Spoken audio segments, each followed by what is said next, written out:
히브리서 3장 1절은 1장 1절에서부터 3절까지가 첫 번째 단락, 그리고 1장 4절에서부터 2장 마지막 절인 18절까지가 두 번째 단락이고, 이 3장 1절에서부터가 세 번째 단락이 시작이 되는 부분입니다.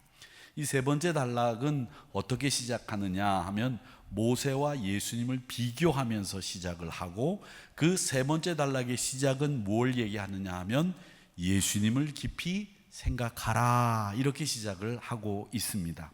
이 모세와 예수님을 비교한다고 말씀을 드렸는데, 이 모세는 종교나 인종이나 여러 가지를 떠나서 매우 호감을 갖고 있는 인물이고 많은 사람들이 좋아하는 인물이 모세입니다. 이슬람 교도들도 이 모세를 좋아하기 때문에 이 남자 이름 가운데 모세라는 이름이 많고, 유대교인들 가운데서도 모세라는 이름을 많이 쓰고 있다고 하는 것은 종교를 떠나서 모든 사람들이 이 모세를 굉장히 좋아하고 호감을 갖고 있다, 이렇게 볼 수 있는 인물인데, 넷플릭스에도 제가 보니까 이 모세에 관련된 영화가 몇 편이 이렇게 올라와 있더라고요. 그 모세에 관련된 영화를 한번 보시는 것도 이 출애굽기의 배경이나 역사를 한눈에 일목요연하게 볼 수 있기 때문에 좋으리라 생각이 되는데, 이 모세가 왜 이렇게 많은 사람들에게 호감을 갖는 인물이 됐느냐 하면, 이 모세는 어린 시절부터 하나님의 손길이 늘 함께 했던 인물이라고 하는 점이 이 모세가 많은 사람들에게 호감을 갖는 인물이 된 것이다, 저는 그렇게 생각을 합니다. 바로가 남자아이들을 다 죽이라고 했을 때 그 어머니가 이 모세를 갈대 상자에 넣어서 나일강에 버렸지만 바로 공주의 아들이 되어서 바로 공주의 아들로서 왕궁에서 40년을 자라면서 왕자로 자라다가 또 한순간에 목동으로, 또 한순간에는 이스라엘의 영도자로 백성들을 가나안으로 이끌어내는 지도자가 됐던 인물이 모세입니다. 그렇게 하나님의 손길이 늘 함께했던 인물, 하나님과 스스럼 없이 대화 나누고 하나님의 사랑을 받았던 인물이 모세이고요. 또 모세가 죽었을 때는 그 무덤 자리를 우리 사람들이 아무도 몰랐다고 되어 있습니다. 신명기 34장의 말씀에 보면 벳볼 맞은편 모압 땅에 있는 골짜기에 모세가 장사되었는데, 장지로 삼았는데 오늘까지 누구도 그의 묻힌 곳을 아는 사람이 없었다라고 되어 있는데, 이 말은 사람들이 몰래 아무도 모르는 곳에 가서 이 모세를 장사 지냈다는 얘기가 아니라 하나님이 직접 그의 죽음을, 장례를 주장해서 사람들이 알지 못하는 곳에 그를 묻었다라고 하는 말로 인간의 관여가 아닌 하나님의 손으로 장사를 치르게 됐던 인물이다. 그만큼 하나님이 태어나면서부터 죽을 때까지 그의 삶을 사랑의 손길로 인도해 주셨던 분이 모세다라는 이야기입니다. 게다가 이 모세는 보면, 모세가 하나님으로부터 십계명을 받아서 이스라엘 백성들에게 십계명을 전달해 주었고, 제사법이라든지 성막법이라든지 일상생활 속에서 우리가 지켜야 되는 하나님의 율법을 다 모세를 통해서 하나님이 주셨기 때문에 이스라엘이라고 하는 나라의 기초를 놨던 인물이다라고 봐도 과언이 아닐 정도로 모세는 많은 사람들에게 하나님의 뜻과 하나님의 법을 알려주었던 인물로, 유대인들은 이 모세를 하나님의 은총을 가장 많이 받은 인물로 기억하고 존경하고 있다는 겁니다.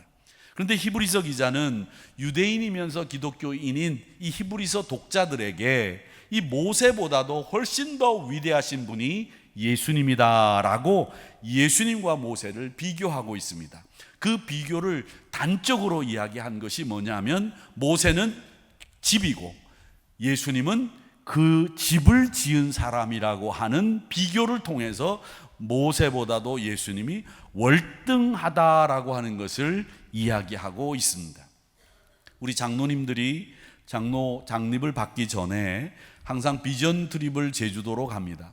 이 제주도는 우리 대한민국에서도 바다를 건너가야 되는 곳이고, 또 이 제주도는 이기풍 목사님이라고 하는 분이 선교를 처음 했던 곳이라서 이 이기풍 선교관이 있고 이기풍 목사님이 세운 교회가 있습니다.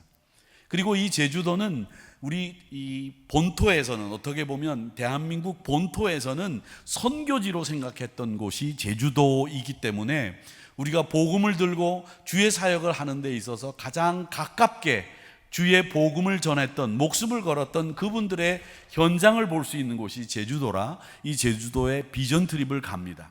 이 가는 일정에서 꼭 들르는 곳이 있는데, 그곳이 바로 방주교회라고 하는 곳을 꼭 우리가 가봅니다.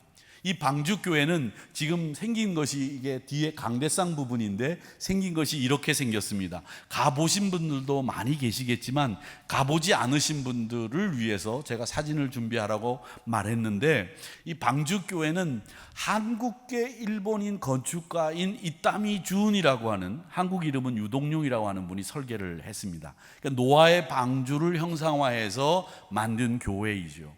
그래서 그 교회 주변은 물이 가득 있습니다. 일본인 건축가들이 설계를 하면 물이 항상 건물과 함께 이렇게 같이 가죠. 근데 이 이타미 주는 이 방주교회를, 노아의 방주를 연상시키도록 설계를 했는데, 방주교회를 갈 때마다 이 방주교회라고 하는 건물도 건물이지만 이타미 준이라고 하는, 유동룡이라고 하는 사람의 행적과 그의 생각과 그의 가치관, 그가 어떤 설계를 했는지, 그런 어떤 건축물에 대한 자기의 신조를 가지고 있는지를 생각하게 됩니다. 그래서 방주교회보다도 이타미 준이라고 하는 사람에게 더 집중하죠. 왜? 그가 설계하고 그가 물론 직접 지은 건 아니지만 그 설계대로 지은 건물이기 때문에 그렇습니다. 이렇듯이 모세는 집이고 예수님은 그 집을 지은 사람이다 라고 하는 비교를 통해서 예수님이 누구나 존경하고 누구나 사랑하는 모세보다도 훨씬 더 월등한 분이다라는 것을 이야기하고 있습니다. 예수님이 모세보다도 월등한 것은 먼저 인격이 모세와는 비교가 안 됩니다. 모세도 그 온유함이 승하여서 누구도 그 온유함을 따라갈 수 없다고 했지만, 예수님은 십자가에 달려서 모욕과 고난을 당하면서 저주를, 조롱을 당하면서까지 참아내고 어린 양이 도살장으로 끌려가는 것과 같이 묵묵히 그의 십자가를 지었던 온유함을 최고조로 보여주셨던 분이 예수님이십니다. 또 그 직무는 모세가 이스라엘 백성들을, 애굽에서 노예 생활하던 사람들을 끌어내서 어떻게 보면 가나안까지 이끌었던 영도자의 역할을 했던 반면에, 예수님은 온 인류를 죄의 무덤에서, 죄의 사슬에서, 죄의 노예 생활하는 우리 애굽의 어둠의 세력에서 하나님 나라, 하나님 백성이 되도록 이끌어냈던 그 예수님의 직무는 모세와는 비교가 안 된다라고 하는 겁니다. 그렇게 예수님이 모세보다도 월등하신데 그 예수님을 생각하자라고 하는 이야기를 하신 겁니다. 그러면 이 생각한다라는 말은 우리가 생각한다는 말과 똑같은 말이냐? 원어로 따지자면 생각한다라는 말은 조금 다릅니다.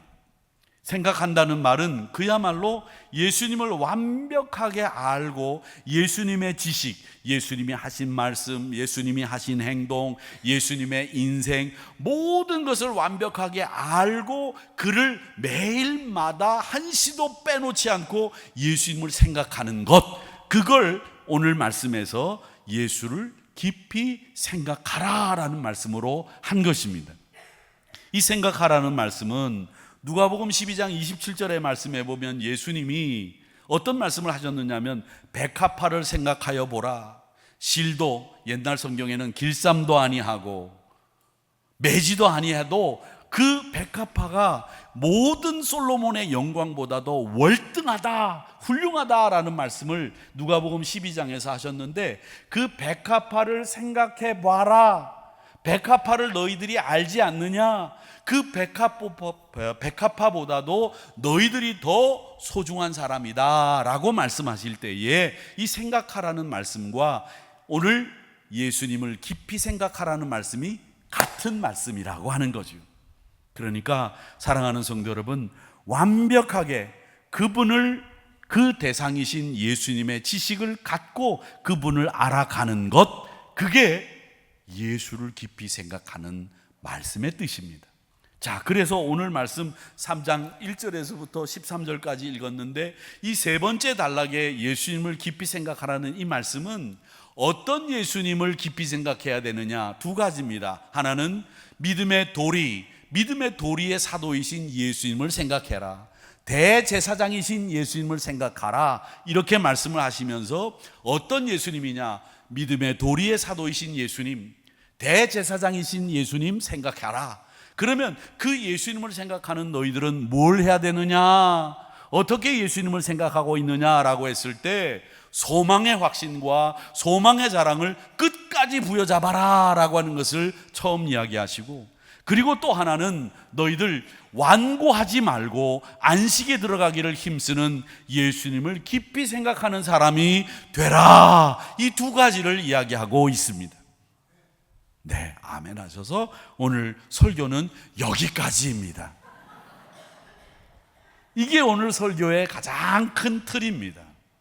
여러분, 예수님 믿음의 도리이며 믿음의 도리의 사도이시며 대제사장이신데, 사도는 12분이었죠. 믿음의 도리의 사도, 이 사도가 12분입니다. 근데 이 사도의 제자가 속사도, 속사도의 제자가 교부예요. 근데 이 사도는 어떤 역할을 하느냐 하면은 예수님이 하셔야 되는 일들을 남아서 이 땅에서 진리를, 하나님 나라를 이 땅에 선포하며 하나님 백성 되도록 만드는 일을 예수님을 대신해서 해야 되는 사람들이 사도입니다. 진리를 가르치는 분들이고 하나님 나라를 가르치는 분들이 사도입니다. 그 믿음의 도리의 사도의 역할을 하신 예수님을 깊이 생각하라는 말은 너희도 예수님을 깊이 생각한다면 믿음의 도리를 전하고 지키고 행해야 된다라는 말씀을 하시는 거죠. 이 믿음의 도리란 말은 진리입니다. 참입니다. 여러분, 그래서 우리는 진리편에 서야 되고 우리는 항상 언제든지 진리를 사랑하고 진리편에 선 예수님이 하시려고 했던 그 일을 하는 사람들이어야 한다는 거죠. 어떤 분이 이제 중국에 가서 물건을 가져다가 파는 무역업을 하셨어요. 처음에는 무역업이 잘 됐어요. 시간이 지나면서 물건 판매가 저조한 거예요. 그래서 이제 중국으로 다시 급히 건너가서 거기서 물건을 공급해주는 공급처를 바꿨습니다. 조금 더 저렴한 물건을 구입을 해서 이제 이 공급처가 주는 그 물건을 이제 한국에다 팔았는데 또 바꾸고 나니까 잘 되는 거예요. 근데 6개월쯤 지나니까 이상한 소문이 들려오기 시작합니다. 그 물건이 다 가짜라는 거예요.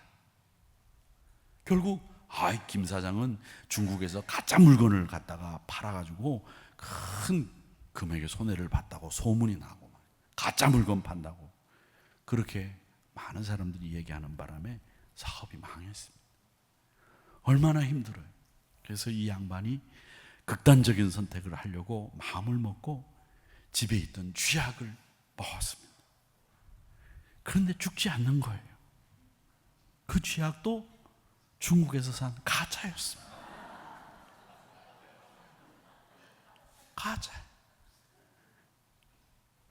가짜는 아무리 진짜를 흉내내도 가짜입니다. 진리는 참입니다. 무엇과도 바꿀 수 없는 진리. 우리 주님은 진리의 사도로서 하나님 나라를 우리에게 보여주신 분이다. 그분, 믿음의 도리의 사도이신 예수님을 깊이 생각해라. 그겁니다. 그리고 대제사장이신 예수님을 생각해라 그랬는데, 이 대제사장은 제사장 가운데 뽑힌 사람이에요. 지성소 안에까지 들어가서 하나님 앞에 우리의 죄를 사해달라고 간청하는 사람입니다. 이스라엘 사람들은 1년에 한 번 욤키푸르라고 하는 속죄일을 지킵니다. 그 속죄일에는 죄를 뒤집어 쓰고 옷을 찢으면서 하루 종일 하나님 앞에 회개합니다. 그렇게 회개를 하는 동안에 대제사장은 지성소에 들어가서 하나님 앞에 백성들의 죄를 용서해달라고 간청을 하고, 그 허물을 용서해달라고 간청한 그 허물을 용서받고 나와서 회개를 선포하고 용서를 선포하는 일을 대제사장이 하는 거죠. 이걸 우리 주님이 하셨다는 거예요.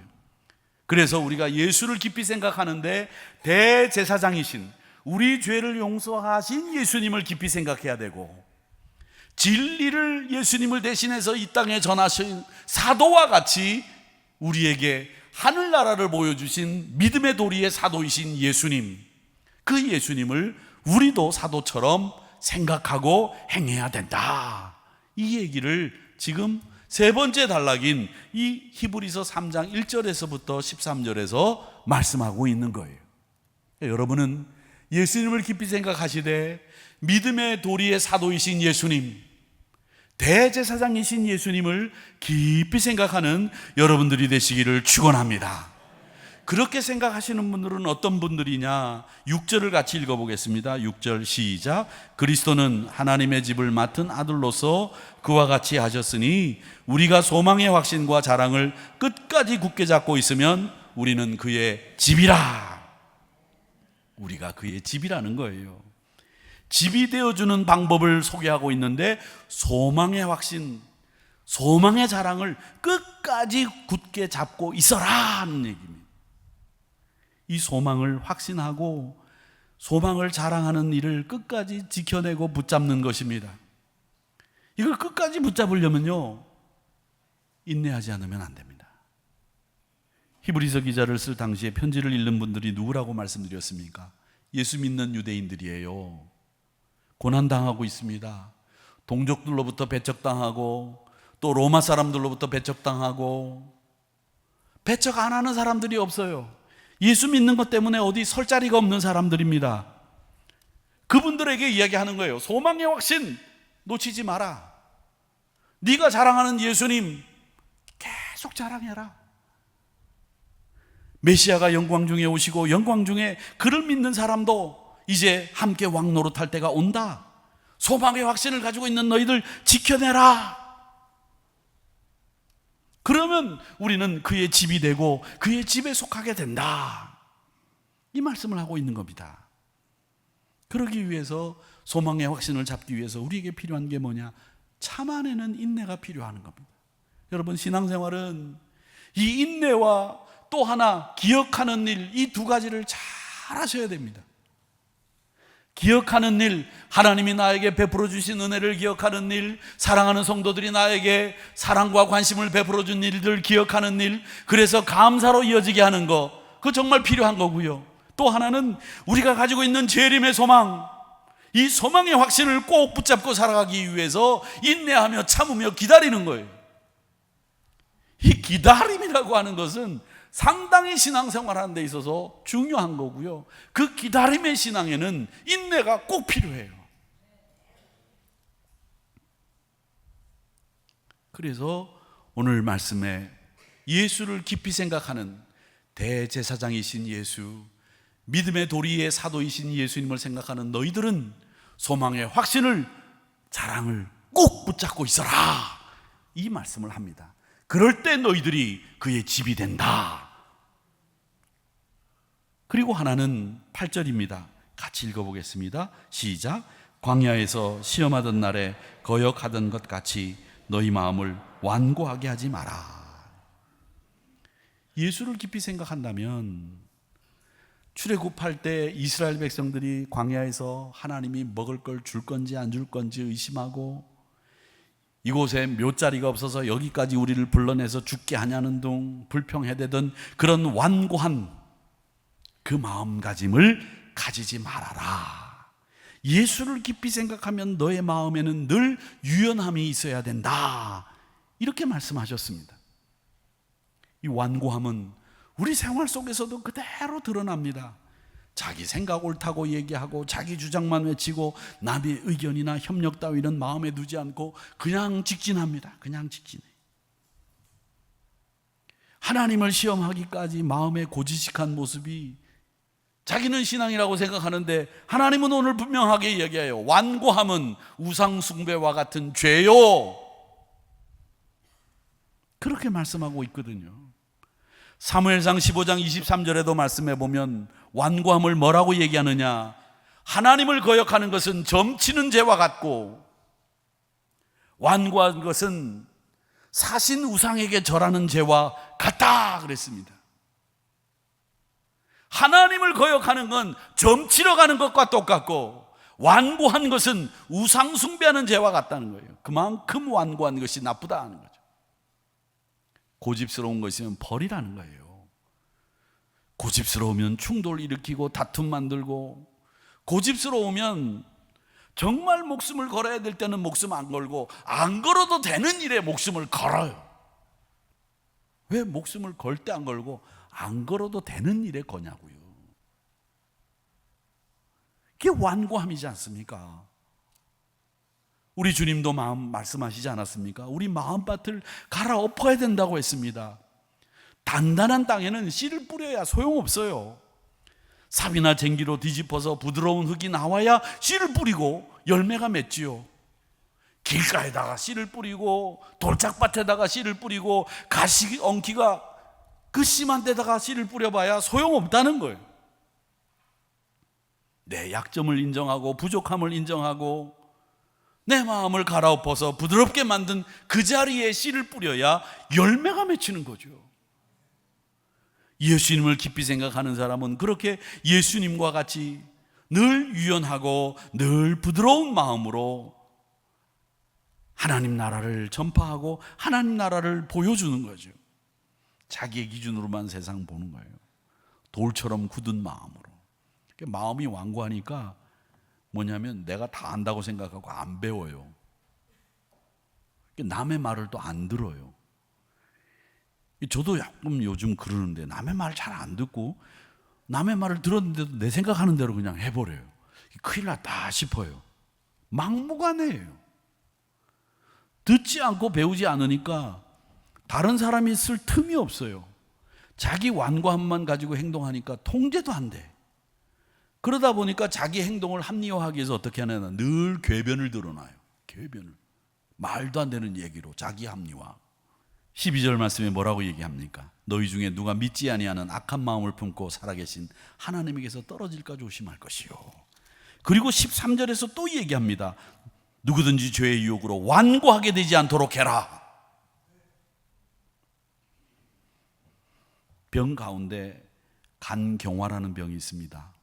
이 간은 부드럽고 영양분도 잘 저장하고 우리 몸의 독소도 제거해주는 장기입니다. 그런데 간이 뭐 이런저런 이유로 딱딱해지는 병이 간경화인데 기능을 못하게 되면 결국 독소를 제거해주지 못하고 사망에 이르게 되는데, 우리 영혼이 그렇게 간경화에 걸린 것처럼 딱딱해지지 않아야 된다는, 강팍해지지 않아야 된다는 거죠.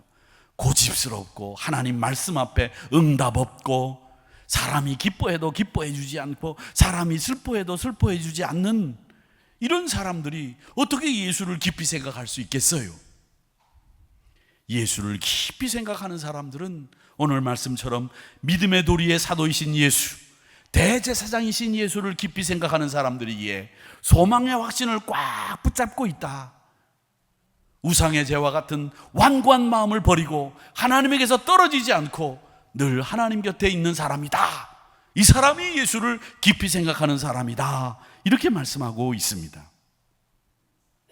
이렇게 완고한 사람은 어떻게 되느냐? 11절의 말씀에서 이렇게 이야기하고 있죠. 11절 읽어보겠습니다. 시작. 내가 노하여 맹세한 바와 같이 그들은 내 안식에 들어오지 못하리라 하였느니라. 완고한 사람들은 하나님의 안식에 못 들어간다는 거예요. 실제로 완고하면 안식이 어디 있어요? 매일 싸우죠. 완고하면 평안이 없죠. 안식을 누리기도 힘들죠. 기쁨도 사라지죠. 마음이 지옥이 돼요. 완고하면. 이스라엘 백성들도 가나안 가는 동안에 마음이 완고하니까 뭐 매일 불평하고 불만 터뜨리고 원망하고, 그리고 난 뒤에는 모세가 조금 잘못했다 싶으면 돌을 들어서 치려고 그러고, 그러는 바람에 일주일이면 가는 길을 40년 돌지 않았습니까? 완고하면 은혜도 못 받아요. 완고한 분들은 은혜와 거리가 멀어요. 안식은 여러 가지 안식이 있지만 하나님이 천지를 창조하시고 7일 만에 안식을 누리신 창조의 안식이 있어요. 그리고 우리가 하나님 나라 가게 되면 누리게 될 영원한 안식이 있고 우리 육신의 안식도 있어요. 이런 안식과 거리가 멀어진다는 거예요. 완고하면. 그렇기 때문에 우리 사랑하는 성도 여러분, 완고하면요 어디로 가야 될지도 모르고 항상 마음에 미혹돼서 악한 마음을 품고 안식에 못 들어간다는 거예요. 사랑하는 성도 여러분, 완고하지 마세요. 복음의 진리 앞에 완고해야죠. 그건 우리의 목에 칼이 들어와도 예수님이 길이요 진리요 생명이라고 하는 것은 변할 수 없는 진리예요. 그런 부분은 우리가 지켜내야 되는 거지만 그런 진리가 아닌 것에 대해서는 여러분 이해하고 터주고, 그리고 여러분들 마음 문을 열고 받아들이세요. 오늘 말씀의 내용은 그겁니다. 믿음의 도리의 사도이신 예수, 대제사장이신 예수를 깊이 생각하라. 그 예수를 깊이 생각하는 사람은 믿음의 도리의 사도이신 예수이시고 대제사장이신 예수이시니까 소망의 확신과 자랑을 끝까지 놓치지 말아라. 그리고 너희들 항상 완고하지 마라. 안식에 들어가기를 힘써라. 이렇게 이야기를 하시고 있는 겁니다.